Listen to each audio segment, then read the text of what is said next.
প্রিয় দর্শক, আসসালামু আলাইকুম। জীবনের গল্পে আপনাদের স্বাগতম। ক্যামেরার সামনে দাঁড়িয়ে আছে এই মুহূর্তে একটি অসহায় বোন। আমরা শুনবো তারই জীবনের গল্প।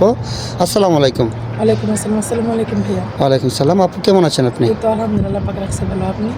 আলহামদুলিল্লাহ, আমি ভালো আছি। আপু, আপনার নাম কি, কোথা থেকে এসেছেন? আমার নাম মিষ্টি ইসলাম, আমি ঠাকুরগাঁও থেকে এসেছি। ঠাকুরগাঁ থেকে এসেছেন। আপনার বয়স কত? 24।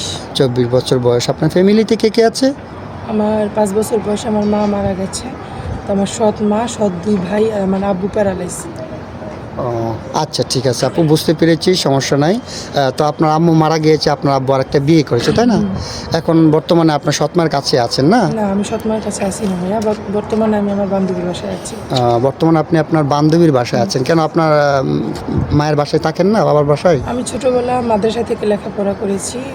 তারপর যে আব্বু প্যারালাইজ হয়ে বিছানায় পড়ে গেছে, তারপর আমার উপর নানান টর্চার শুরু হয়েছে। তারপর বাসা থেকে আমাকে বের করে দিয়েছে রাত 3টা বাজে। ও আচ্ছা আচ্ছা, আপনার সৎমা আপনাকে বাসা থেকে বের করে দিয়েছে রাত 3টা বাজে। ঠিক আছে, বুঝতে পেরেছি। যেহেতু নিজের মা নেই, আর আপনার বাবা তখন কিছু বলেনি? একটা কথা আছে না ভাইয়া, যদি মা মরে যায় বাপ তালই হয়। এটা শাস্ত্রের কথা না, এটা সত্যি সত্যিই হয়। ও আচ্ছা আচ্ছা, বুঝতে পেরেছি। আপনার সৎমা অনেক সুন্দরী মনে হয়, কারণ যেহেতু আপনার বাবা ওনার কথা শুনেই চলে।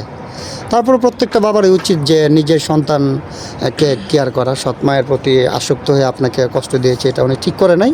আচ্ছা যাক, সেটা ওনার ব্যক্তিগত ব্যাপার, ওইটা নিয়ে আমি কথা বলতে চাচ্ছি না। তো আপু, এখন আপনি আমাদের ক্যামেরার সামনে কী জন্য আসছেন সেটা একটু বলবেন।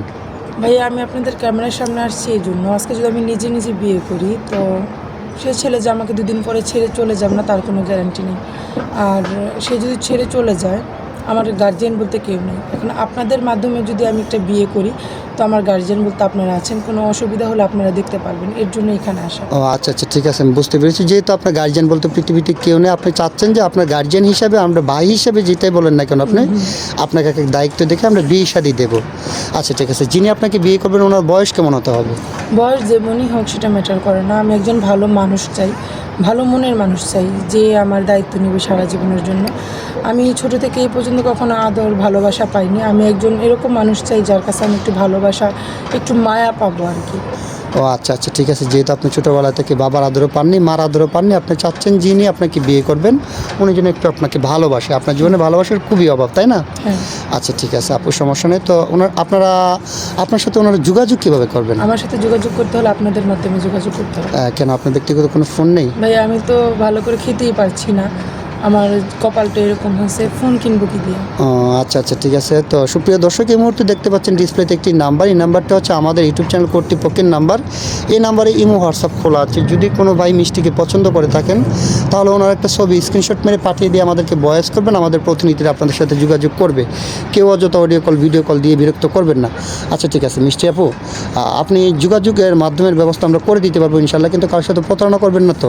ভাইয়া, আমি ছোটো থেকে অনেক কষ্ট করে বড় হয়েছি, তো কাউকে কষ্ট দিলে তারও এরকমই কষ্ট লাগবে আমার যেমন হয়েছে। আমি কখনো প্রতারণা করবো না। যে আমাকে ভালোবেসে মেনে নেবে তাকে আমি সারা জীবন আগলে ধরে বেঁচে থাকবো। আচ্ছা ঠিক আছে আপু, আচ্ছা আপনি ভালো থাকবেন, আপনার জন্য শুভকামনা। আসসালামু আলাইকুম। ওয়ালাইকুম আসসালাম। আসসালামু আলাইকুম। ওয়ালাইকুম।